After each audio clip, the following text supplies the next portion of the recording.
नमस्कार दोस्तों, यह NCERT की कक्षा 8 की पाठ्य पुस्तक है हिस्ट्री की हमारे अतीत भाग 3। ठीक है ना, और 6वां पाठ चल रहा है। तो चलिए इसमें अपन जो महत्वपूर्ण फैक्ट है उनको देख लेते हैं। और यह वीडियो सभी एग्ज़ामों के लिए समान दृष्टि से उपयोगी है, चाहे छोटी से छोटी एग्ज़ाम हो, चाहे बड़ी से बड़ी एग्ज़ाम हो। आई बात समझ में? तो हर एक फैक्ट को, हर एक लाइन को आराम से समझते हुए याद करते हुए चलेंगे। तो चलिए शुरू करते हैं। ये नाम है पाठ का, देसी जनता को सभ्य बनाना, राष्ट्र को शिक्षित करना। ये पढ़ लिया अपन, है ना। भाषाविद किसे कहते हैं? अंग्रेज शिक्षा को किस तरह देखते थे? अंग्रेज शिक्षा को। फिर प्राच्यवाद की परंपरा, प्राच्यवाद की 1783 में आया था विलियम जोन्स, एक सज्जन भाषाविद थे। उन्होंने ऑक्सफोर्ड में ग्रीक और लैटिन का अध्ययन किया। वे फ्रेंच और अंग्रेजी जानते थे और अपने एक दोस्त से अरबी सीखने विलियम जोन्स फारसी भाषा सीख रहे हैं। फारसी भाषा, ठीक है, के अलावा फारसी भी सीख चुके थे। कलकत्ता में आने के बाद वे रोज़ाना घंटों संस्कृत विद्वानों के साथ बैठकर उनसे संस्कृत की बारीकियां, उसकी व्याकरण और संस्कृत काव्यों का अध्ययन करने लगे। कुछ ही समय में उन्होंने कानून, दर्शन, धर्म, राजनीति, नैतिकता, अंक गणित, चिकित्सा विज्ञान और अन्य विज्ञानों की प्राचीन भारतीय पुस्तकों का अध्ययन शुरू कर दिया। ये है भाई हेनरी थॉमस कोलब्रुक। वह संस्कृत तथा हिंदुत्व के प्राचीन धार्मिक ग्रंथों के विद्वान थे। Henry Thomas Colebrooke.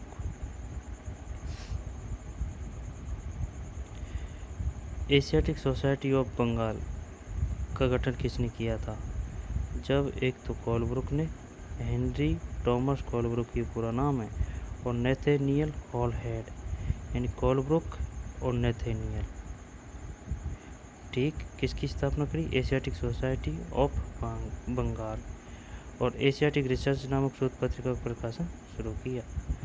Asiatic Society of Bengal, एक तो ये है स्थापना, कोलब्रुक और हॉलहेड, और एशियाटिक रिसर्च नामक शोध पत्रिका। कथन कारण वाले क्वेश्चन आएंगे यहाँ से, हल्के में मतलब ना, बहुत शानदार क्वेश्चन बनेगा। देगा, बताइए कथन कारण की व्याख्या कर रहा है, नहीं कर रहा है, या फिर कौन से कथन सत्य है। उनका मानना था कि हिंदुओं और मुसलमानों के असली विचारों में कानूनों को इन्हीं रचनाओं के जरिए समझा जा सकता है, और इन रचनाओं के पुनः अध्ययन से ही भारत के भावी विकास का आधार पैदा हो सकता है। इस तरह जोन्स और कोलब्रुक दोनों ही प्राचीन ग्रंथों को ढूंढने, उनकी व्याख्या करने, अनुवाद करने और ज़्यादा से ज़्यादा लोगों तक अपने नतीजे पहुँचाने में जुट गए। पढ़ लिया है अपन ने। वॉरेन हेस्टिंग्स स्मारक, रिचर्ड वेस्ट मार्कोट 1830, अब कलकत्ता स्थित विक्टोरिया मेमोरियल में, अब कलकत्ता स्थित। इस तस्वीर से पता चलता है भारत में ब्रिटिश सत्ता के बारे में प्राच्यवादी किस तरह सोचते थे। क्या आप देख सकते हैं कि सबसे ऊपर हेस्टिंग्स की भव्य प्रतिमा है। हेस्टिंग्स भव्य प्रतिमा है, जो प्राच्यवादियों के भारी समर्थक थे।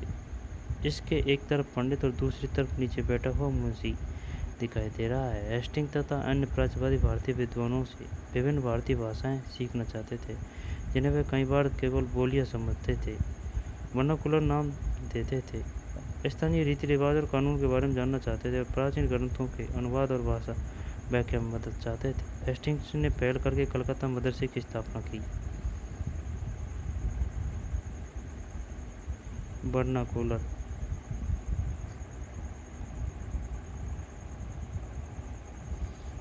भारतीय विद्वानों से विभिन्न भारतीय भाषाएं सीखना चाहते थे, जिन्हें वह कई बार केवल बोलियां समझने और वर्नाकुलर का नाम देते थे। स्थानीय रीति रिवाजों और कानूनों के बारे में जानना चाहते थे, प्राचीन ग्रंथों के अनुवाद और व्याख्या में मदद चाहते थे। हेस्टिंग्स ने पहल करके कलकत्ता मदरसे की स्थापना की। वॉरेन हेस्टिंग्स, और उनका विश्वास था कि यहाँ के प्राचीन रीति रिवाजों और यहाँ की ज्ञान संपदा ही भारत में ब्रिटिश शासन के आधार होनी चाहिए। बात तो सही है भाई।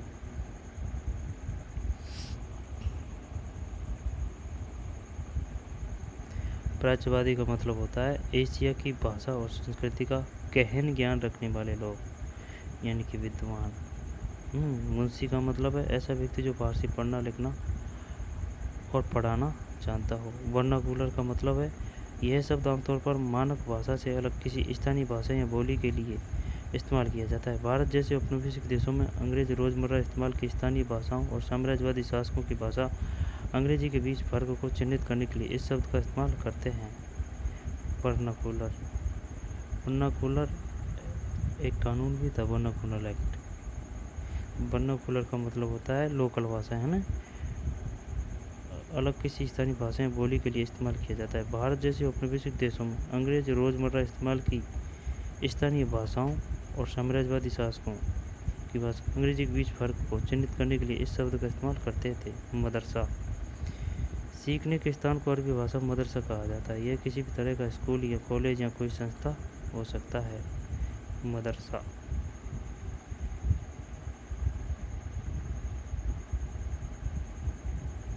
प्राच्यवादी, है ना, मुंशी, वर्नाकुलर, मदरसा, कोई दिक्कत नहीं। पूरब की जघन्य गलतियाँ पढ़ दी है ये पढ़ना ना। आगे चलते हैं। मैकाले का कथन था, मैकाले आ रहा है भाई। एक अच्छे यूरोपीय पुस्तकालय का केवल एक खाना ही भारत और अरब के समूचे देसी साहित्य के बराबर है। ये तो गलत धारणा थी उसकी।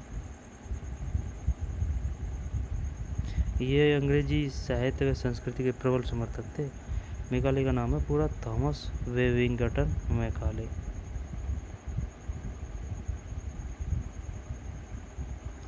गहन ऊर्जा और आवेश पूर्वक मैकाले ने अंग्रेजी भाषा सिखाने की जरूरत पर जोर दिया।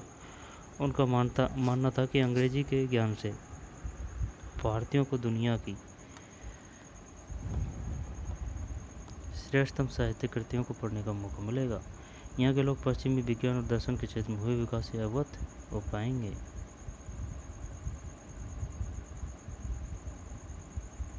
मैकाले के मिनट्स यानी विवरण।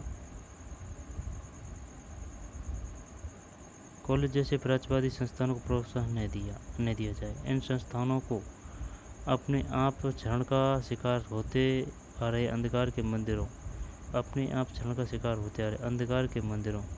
की संज्ञा दी गई। अब स्कूलों के लिए भी अंग्रेजी पाठ्य पुस्तकें छपने लगी। मैकाले मिनट्स विवरण के आधार पर 1835 का अंग्रेजों का शिक्षा अधिनियम पारित किया गया। 35 ये फैसला भी लिया गया कि अंग्रेजी को उच्च शिक्षा का माध्यम बनाया जाए और कलकत्ता मदरसे तथा बनारस संस्कृत कॉलेज जैसे प्राच्यवादी संस्थानों को प्रोत्साहन नहीं दिया जाए। इन संस्थानों को अपने आप क्षरण का शिकार होते जा रहे अंधकार के मंदिरों की संज्ञा दी गई। अब स्कूलों के लिए भी अंग्रेजी पाठ्य पुस्तकें छपने लगी। ज्ञानियों की भाषा। व्यवसाय के लिए शिक्षा। Wood dispatch.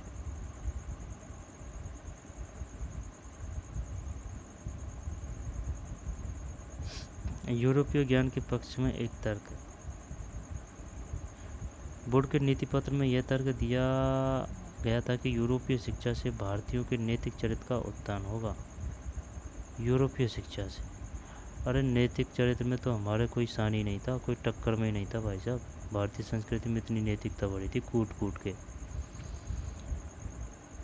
इससे वे ज़्यादा सत्यवादी और ईमानदार बन जाएंगी। परशुराम कंपनी के पास भरोसेमंद कर्मचारियों की कमी नहीं रहेगी। दस्तावेज के मुताबिक पूर्व का साहित्य न केवल भयानक त्रुटियों से भरा पड़ा था, बल्कि यह लोगों में न तो काम के प्रति दायित्व और समर्पण का भाव पैदा कर सकता था, न ही शासन के लिए आवश्यक निपुणता पैदा कर सकता है। ये क्या है भाई, इसको देखते हैं ना। यूरोपीय ज्ञान के पक्ष में एक तर्क। 1854 के बोर्ड के नीति पत्र में प्राच्यवादी ज्ञान का विरोध करने वालों के निर्णायक विजय का संकेत था। इसमें कहा गया था, हमें जोर देकर यह बात कहनी चाहिए कि भारत में हम जिस शिक्षा का प्रचार करना चाहते हैं, उस शिक्षा का लक्ष्य यूरोप की श्रेष्ठतर कलाओं, सेवाओं, दर्शन, साहित्य यानी यूरोपीय ज्ञान का प्रसार करना है।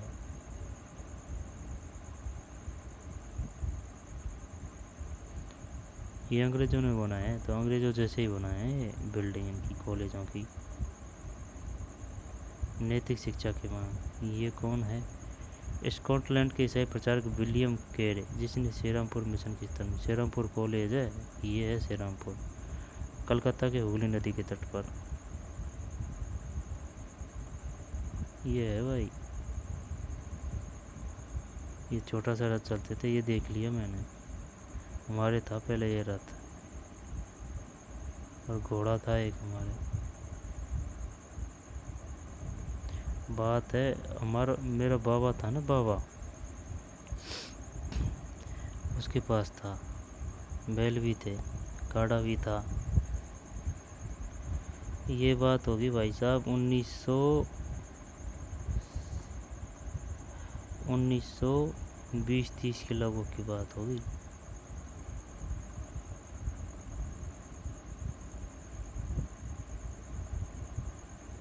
स्थानीय पाठशालाओं का क्या हुआ? एक ग्रामीण पाठशाला ऐसे चलती थी पहले पढ़ाई, गुरु के सानिध्य में।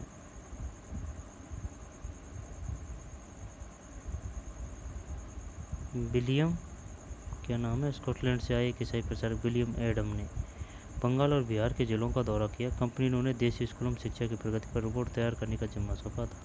एडम ने जो रिपोर्ट तैयार की वह दिलचस्पी देख। एडम ने पाया कि बंगाल और बिहार में 1 लाख से ज़्यादा पाठशालाएँ हैं। ठीक है ना, पाठशाला, पहले स्कूलों को पाठशाला कहा जाता था। ये बहुत छोटे छोटे केंद्र थे जिनमें आमतौर पर 20 से ज़्यादा विद्यार्थी नहीं होते थे। फिर भी इन पाठशालाओं में पढ़ने वाले बच्चों की कुल संख्या काफ़ी बड़ी, यानी कि 20 लाख से ज़्यादा थी। ये पाठशालाएं संपन्न लोगों या स्थानीय समुदाय द्वारा चलाई जा रही थी। कई पाठशालाएं इसमें गुरु द्वारा ही प्रारंभ की गई थी। नई दिनचर्या, नए नियम। 19वीं सदी के मध्य तक कंपनी का ध्यान मुख्य रूप से उच्च शिक्षा पर था, इसलिए कंपनी ने स्थानीय पाठशालाओं के कामकाज में कभी ज़्यादा दखल नहीं दिया। 1854 के बाद कंपनी ने देशी शिक्षा व्यवस्था में सुधार लाने का फैसला किया। कंपनी का मानना था कि इसके लिए मौजूदा व्यवस्था के भीतर ही बदलाव किए जा सकते हैं। कंपनी एक नई दिनचर्या, नए नियमों, नियमित निरीक्षणों के जरिए पाठशालाओं को व्यवस्थित करना चाहती थी। क्या आपको मालूम है कि प्राथमिक स्कूलों में दाखिला लेने वाले बच्चों में से लगभग 50% बच्चे 13 से 14 साल की उम्र तक पहुँचते पहुँचते स्कूल छोड़ चुके होते? क्या आप बता सकते हैं कि स्थिति के कारण क्या हैं?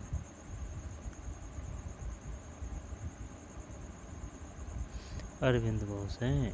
अरविंदो घोष ने 15 जनवरी 1908 को बॉम्बे में अपने एक संभाषण यानी भाषण में राष्ट्रीय शिक्षा पर बोलते हुए कहा कि इसका लक्ष्य छात्रों में राष्ट्रीयता का भाव जागृत करना है। इसके लिए अपने पूर्वजों के साहसिक कार्यों पर गहराई से चिंतन करना आवश्यक होगा। शिक्षा को मातृभाषा में होना चाहिए, ठीक है ना, ताकि यह अधिक से अधिक लोगों तक पहुंच सके।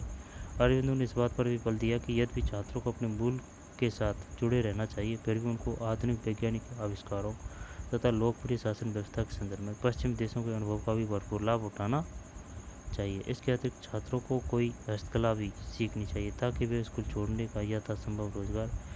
ये भाई साहब बहुत अच्छी बात की थी इन्होंने, बहुत ही शानदार बात की थी, और ये बात है 1908 की। लेकिन ये जो पार्टियाँ होती है ना, ये बेड़ा गर्क कर रही है देश का। ये महान विभूतियों और जो अपना जीवन समर्पित कर देते हैं आम जनता के लिए, उनकी बातों को तो नहीं सुनते हैं। ये तो अपना कि भाई अपना राज रहे, बस यही कारण है।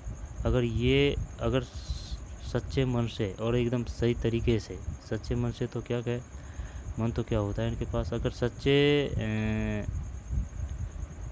सही रास्ते से और सही तरीके से अगर जो ये नीतियों को लागू करती ना सरकारें और अपने राजनीतिक फ़ायदों को नहीं देखती, तो अब तक भारत बहुत आगे हो चुका। इसमें कहा गया है कि भाई हम पश्चिम के विरोधी नहीं हैं, लेकिन उनसे सीखो, लेकिन अपनी जो संस्कृति है उनको बढ़ावा दो, उनसे सीखो, ठीक है ना, उनको भी सीखो और अपनी संस्कृति उनको भी बढ़ावा दो, और रोज़गार ज़रूरी है, ठीक है ना। ये बहुत बढ़िया बात कह दी थी।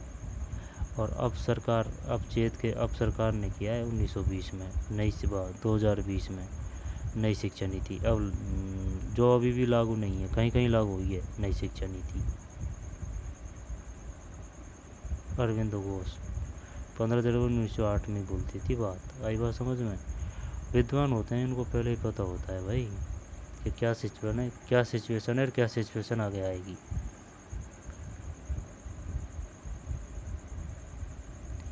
राष्ट्रीय शिक्षा की कार्यसूची अब यहाँ से पढ़ेंगे भैया।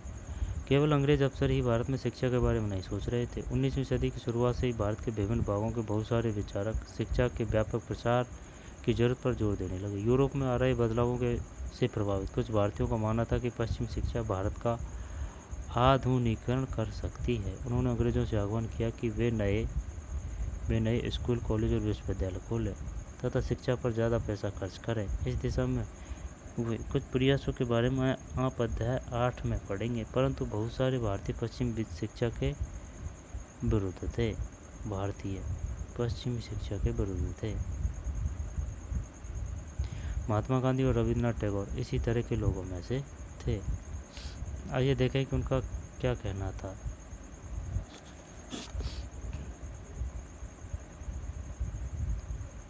पश्चिम शिक्षा के विरुद्ध थे। अंग्रेजी शिक्षा ने हमें गुलाम बना दिया। महात्मा गांधी का कहना है कि औपनिवेशिक शिक्षा ने भारतीयों के मस्तिष्क में हीनता का बोध पैदा कर दिया है। इसके प्रभाव में आकर यहाँ के लोग पश्चिमी सभ्यता को श्रेष्ठतर मानने लगे हैं और अपनी संस्कृति के प्रति उनका गौरव भाव नष्ट हो गया है। महात्मा गांधी ने कहा कि इस शिक्षा में विष भरा है, यह पापपूर्ण है, इसने भारतीयों को दास बना दिया है, इसने लोगों पर प्रभाव डाला है।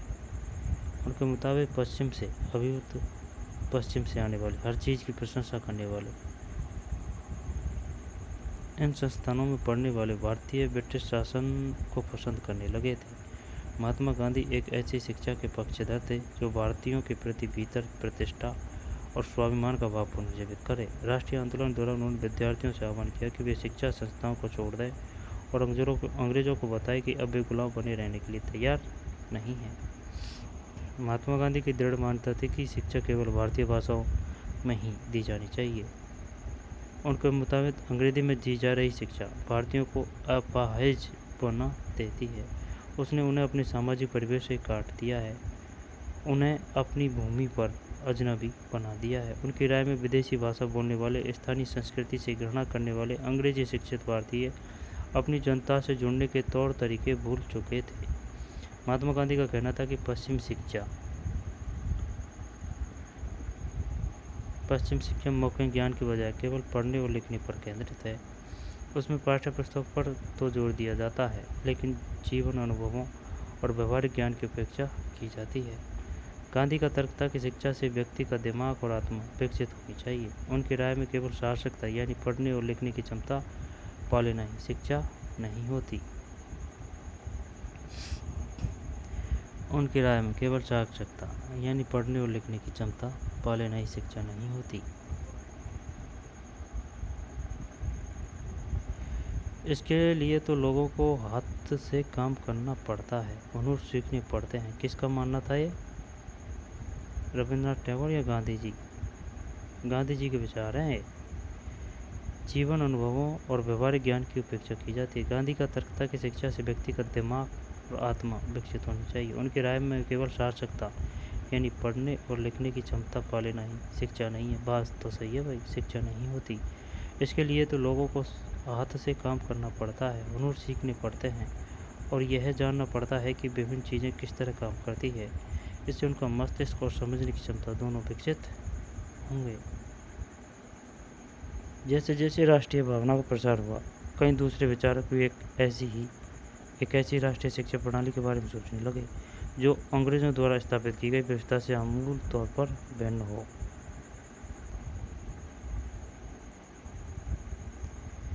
ठीक, ये तो है महात्मा गांधी, ये है रविन्द्रनाथ टैगोर। महात्मा गांधी और कस्तूरबा गांधी शांति निकेतन में रविन्द्रनाथ टैगोर और लड़कियों की एक टोली के साथ बैठे हैं। कस्तूरबा गांधी ये है भाई साहब, कहीं फोटो नहीं है कस्तूरबा गांधी का। कस्तूरबा गांधी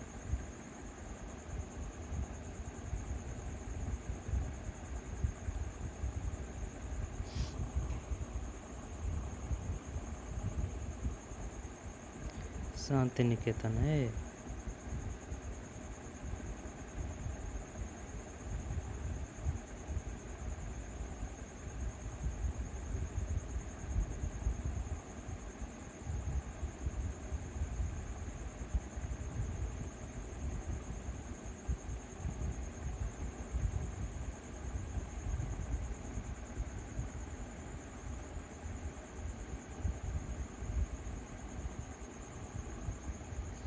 सार्थकता ही शिक्षा नहीं है। महात्मा गांधी ने लिखा था शिक्षा से मेरा मतलब इस बात से है कि बालक और मनुष्य के ध्येय, मस्तिष्क और भावना के श्रेष्ठ तत्वों को सामने लाया जाए।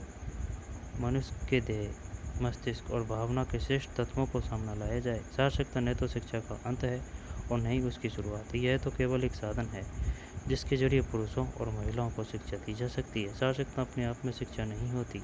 लिहाजा मैं बच्चों को शिक्षित करते हुए सबसे पहले उन्हें कोई उपयोगी हस्तकौशल सिखाऊंगा। उन्हें शुरू से ही कुछ रचने पैदा करने के लिए तैयार करूँगा। बात तो सही है भाई, हस्तकौशल सिखाऊंगा, उन्हें शुरू से ही कुछ पैदा करने के लिए तैयार करूँगा।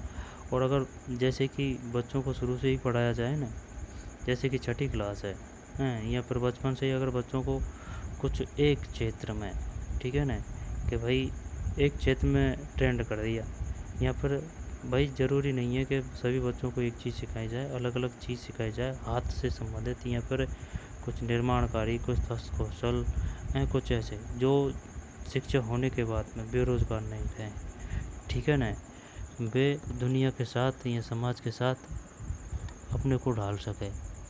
ऐसा नहीं कि भाई चल शिक्षा हो गई, शिक्षा के होने के बाद में और कुछ नहीं। अगर शिक्षा के साथ साथ उनको रोज़गार की शिक्षा दी जाती, ठीक है ना, तो वो कुछ भी कर सकते हैं। वो अपना व्यवसाय, अपना बिजनेस या फिर धंधा कुछ भी कर सकते हैं, जिससे वो बेरोज़गार नहीं रहेंगे। उनको काफ़ी समस्याओं का सामना नहीं करना पड़ेगा। ये नहीं है कि हाँ भाई चल भाई जॉब ही लगनी है, और ये करना चाहिए सरकार को, ठीक।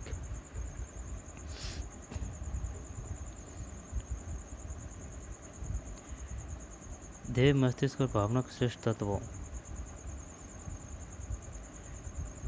दोबारा से देख ले। शिक्षा से मेरा मतलब इस बात से है कि बालक और मनुष्य के ध्येय, मस्तिष्क और भावना के श्रेष्ठ तत्वों को सामने लाया जाए।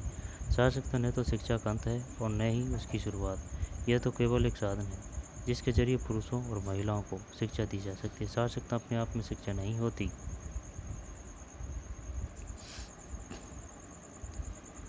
यह तो केवल एक साधन है जिसके जरिए पुरुषों और महिलाओं को शिक्षा दी जा सकती है। साक्षरता अपने आप में शिक्षा नहीं होती। लिहाजा मैं बच्चों को शिक्षित करते हुए सबसे पहले उन्हें कोई उपयोगी हस्तकौशल सिखाऊंगा और उन्हें शुरू से ही कुछ पैदा करने के लिए तैयार करूंगा। मेरा मानना है कि दिमाग और आत्मा का सर्वोच्च विकास इस तरह की शिक्षा से ही संभव है। प्रत्येक हस्तकौशल आज की तरह केवल यांत्रिक ढंग से ही नहीं बल्कि वैज्ञानिक ढंग से पढ़ाया जाना चाहिए। यानी बच्चे को प्रत्येक प्रक्रिया के क्यों और किस लिए का पता होना चाहिए। सही बात है। और ऐसी शिक्षा देनी चाहिए जिससे कि जो बच्चा उस क्षेत्र में अगर ट्रेंड हो चुका है तो वो औरों को भी शिक्षित कर सके और भी अपना रोज़गार या फिर स्वयं का धंधा वगैरह कर सकें, हस्तकौशल विकसित कर सकें वैज्ञानिक तरीके से, ठीक।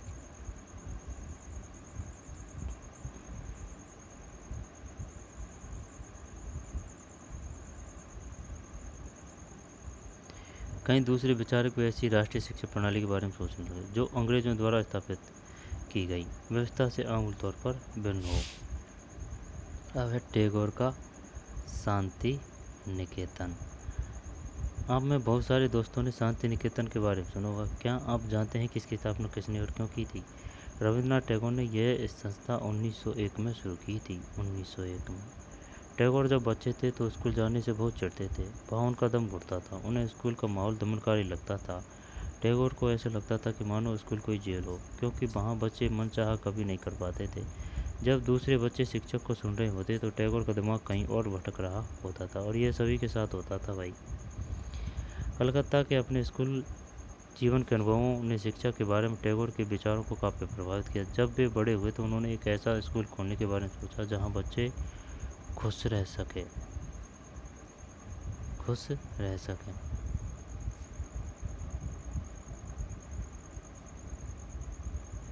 शांति निकेतन में कक्षा चल रही है। 1930 का दशक। आसपास के माहौल को देखिए, चारों तरफ पेड़ और खुली जगह है।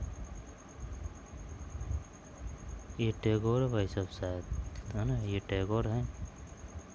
और ये शांति निकेतन में कक्षा चल रही है। ये बैठे हैं स्टूडेंट।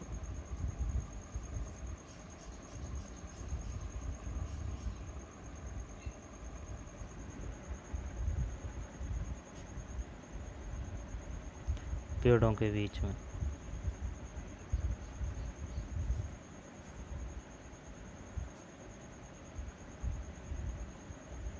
सर्दी का मौसम है शायद। ये बोर्ड है ये।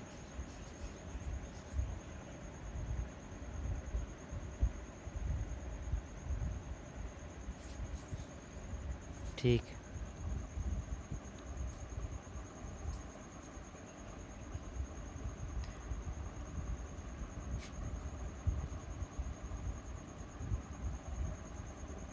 स्कूल खोलने के बारे में सोचा जहाँ बच्चे खुश रह सकें, जहाँ वे मुक्त और रचनाशील हो, जहाँ वे अपने विचारों और आकांक्षाओं को समझ सके। टैगोर को लगता था कि बचपन का समय अपने आप सीखने का समय होना चाहिए। वह अंग्रेजों द्वारा स्थापित की गई शिक्षा व्यवस्था के कड़े और बंधनकारी अनुशासन से मुक्त होना चाहिए। शिक्षक कल्पनाशील हो, बच्चों को समझते हो और उनके अंदर उत्सुकता, जानने की चाह विकसित करने में मदद है। टैगोर के मुताबिक वर्तमान स्कूल बच्चे की रचनाशीलता, चकित होने, उसके स्वाभाविक गुण को मार देते हैं। वर्तमान स्कूल बच्चे की रचनाशीलता, चकित होने, उसके स्वाभाविक गुण को मार देते हैं। टैगोर का मानना था कि सृजनात्मक शिक्षा को केवल प्राकृतिक परिवेश में ही प्रोत्साहित किया जा सकता है। इसलिए उन्होंने कलकत्ता से 100 किलोमीटर दूर एक ग्रामीण परिवेश में अपना स्कूल खोलने का फैसला लिया। टैगोर के मुताबिक वर्तमान स्कूल बच्चे की रचनाशीलता, चकित होने से उसके स्वभाव गुण को रचनाशीलता, चकित होने के उसके स्वाभाविक गुण को मार देते हैं। टैगोर का मानना था कि सृजनात्मक शिक्षा को केवल प्राकृतिक परिवेश में ही प्रोत्साहित किया जा सकता है। इसलिए उन्होंने कलकत्ता से 100 किलोमीटर दूर एक ग्रामीण परिवेश में अपना स्कूल खोलने का फैसला लिया। उन्हें यह जगह निर्मल शांति से भरी शांति निकेतन दिखाई दी, जहाँ प्रकृति के साथ जीते हुए बच्चे अपनी स्वाभाविक सृजनात्मक मेधा को और विकसित कर सकते थे। बहुत सारे मामलों में टैगोर और महात्मा गांधी शिक्षा के बारे में कमोबेश एक जैसी राय रखते थे, लेकिन दोनों के बीच फर्क भी थे। गांधी जी पश्चिम सभ्यता और मशीनों का प्रौद्योगिकी की उपासना के कट्टर आलोचक थे। टैगोर आधुनिक पश्चिम सभ्यता और भारतीय परंपरा के श्रेष्ठ तत्वों का सम्मिश्रण चाहते थे। उन्होंने शांति निकेतन में कला, संगीत, नृत्य के साथ साथ विज्ञान और प्रौद्योगिकी शिक्षा पर भी जोर दिया। टैगोर ने आधुनिक पश्चिम सभ्यता और भारतीय परंपरा के श्रेष्ठ तत्वों का सम्मिश्रण चाहते थे। भारतीय सभ्यता है ना प्लस भारतीय परंपरा के श्रेष्ठ तत्वों का सम्मिश्रण चाहते थे। गांधी जी पश्चिमी सभ्यता और मशीनों व प्रौद्योगिकी की उपासना के कट्टर आलोचक थे। क्या ये कथन सत्य है? सत्य है भाई। पश्चिमी सभ्यता की भी मना कर रहे हैं ना, और मशीनें में प्रौद्योगिकी की। टैगोर आधुनिक पश्चिम सभ्यता और भारतीय परंपरा श्रेष्ठ तत्वों का सम्मिश्रण चाहते थे। इनके विचार वैसे ही थे। कैसे? अरे वो क्या नाम है यार, ये अरविंद घोष जैसे विचार थे। किसके? रविंद्रनाथ टैगोर जी के।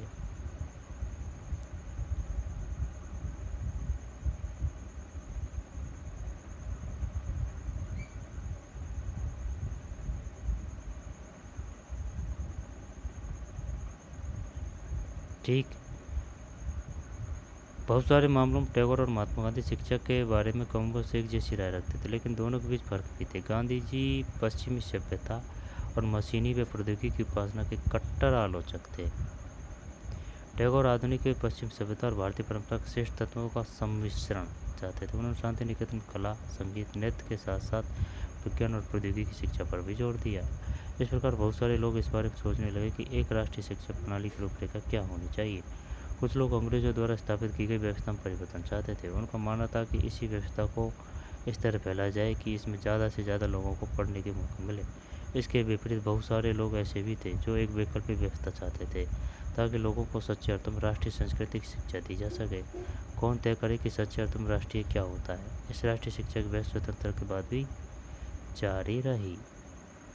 कोयम्बटूर के एक प्रचारक के स्कूल में खेल रहे बच्चे। 20वीं सदी का प्रारंभ। 19वीं सदी के मध्य तक ईसाई प्रचारक और भारतीय सुधारवादी संगठन लड़कियों के लिए स्कूल खोलने लगे थे। मध्य तक ईसाई प्रचारक और भारतीय सुधारवादी संगठन लड़कियों के लिए स्कूल खोलने लगे थे, शायद मिलकर।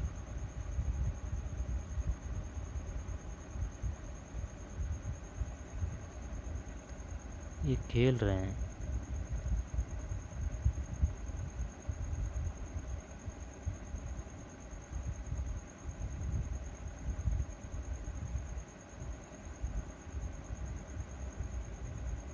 ये तो शायद है ना फोटो खिंचा रहे हैं यार, इनका ध्यान है बच्चों का फोटो पे। ये पार्ट था भाई। ठीक है। कोयम्बटूर के प्रचारक स्कूल में खेल रहे बच्चे, 20वीं सदी का प्रारंभ। 19वीं सदी के मध्य तक ईसाई प्रचारक और भारतीय सुधारवादी संगठन लड़कियों के लिए स्कूल खोलने लगे थे। फिर से याद करें, निम्नलिखित के जोड़े बनाएं। William Jones, William Jones, William Jones. अंग्रेजी शिक्षा को प्रोत्साहन। महात्मा गांधी देखते हैं ना, अंग्रेजी शिक्षा के विरुद्ध। सही है। अने पाठशालाएं गुरु। सही है। मेकाले, टॉमस मेकाले, अंग्रेजी शिक्षा को प्रोत्साहन। और रविंद्रनाथ टैगोर, प्राकृतिक परिवेश में शिक्षा। और विलियम जोन्स, प्राचीन संस्कृतियों का सम्मान। सही है। यदि विलियम जोन्स प्राचीन संस्कृतियों के सम्मान पर जोर दिया था, रविंद्रनाथ टैगोर ने प्राकृतिक परिवेश में शिक्षा, टॉमस मैकाले अंग्रेजी शिक्षा को प्रोत्साहन, और महात्मा गांधी अंग्रेजी शिक्षा के विरुद्ध, पाठशालाएं गुरु। विलियम जोन्स और रविंद्रनाथ टैगोर,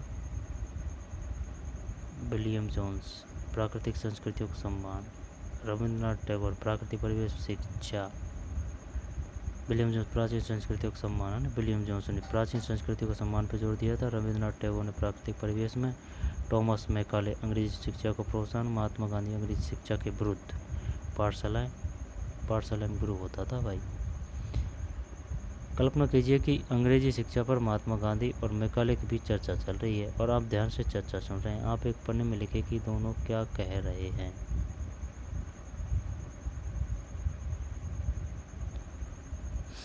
निम्नलिखित में से सही या गलत बताइए। जेम्स मिल प्राच्यवादियों के घोर आलोचक थे।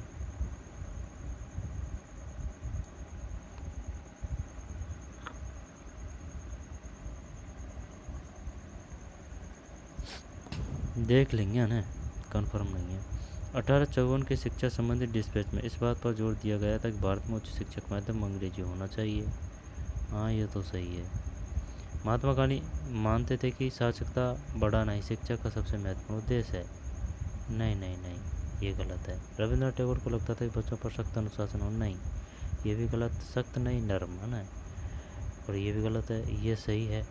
जेम्स मिल प्राच्यवादियों के घोर आलोचक थे या नहीं? जेम्स मिल, देख लेंगे इसको है। आइए विचार करें।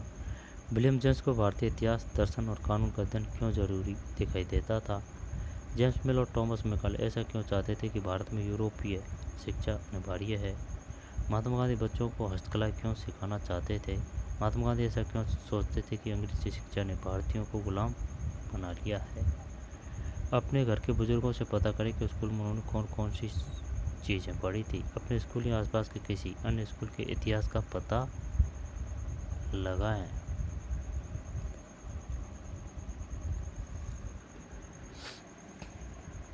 जेम्स मिल और टॉमस मैकाले ऐसा क्यों चाहते थे कि भारत में शिक्षा अनिवार्य है? जेम्स मिल ही आ गया भाई।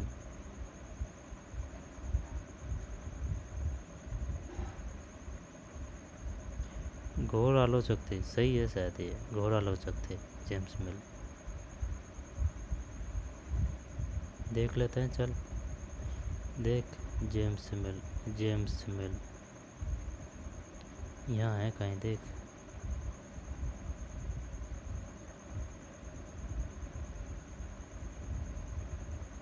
यहाँ तो समर्थक थे, है ना।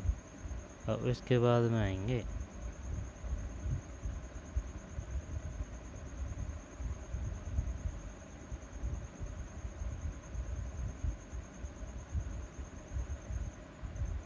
1781 में अरबी फारसी इस्लामी कानून के अध्ययन को बढ़ावा देने के लिए कलकत्ता में एक मदरसा खोला गया 1781 में।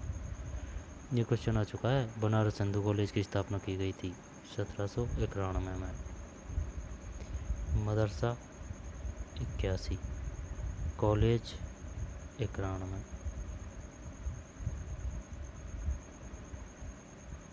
इनमें से बहुत सारे प्राच्यवादियों के कटु आलोचक भी थे। नाम देखना, ये देख, प्राच्यवादियों पर हमला करने वालों में जेम्स मिल प्रमुख थे। हाँ, ये आलोचक ही था। ठीक।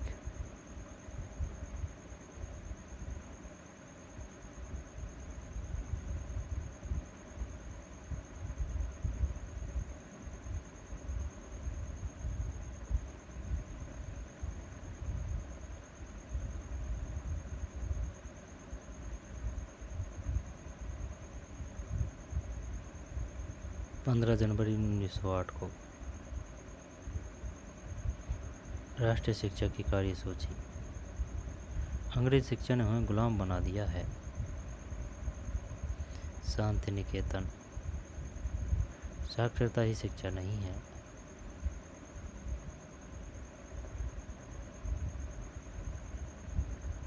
ठीक, तो चलिए मिलते हैं नई वीडियो में। धन्यवाद।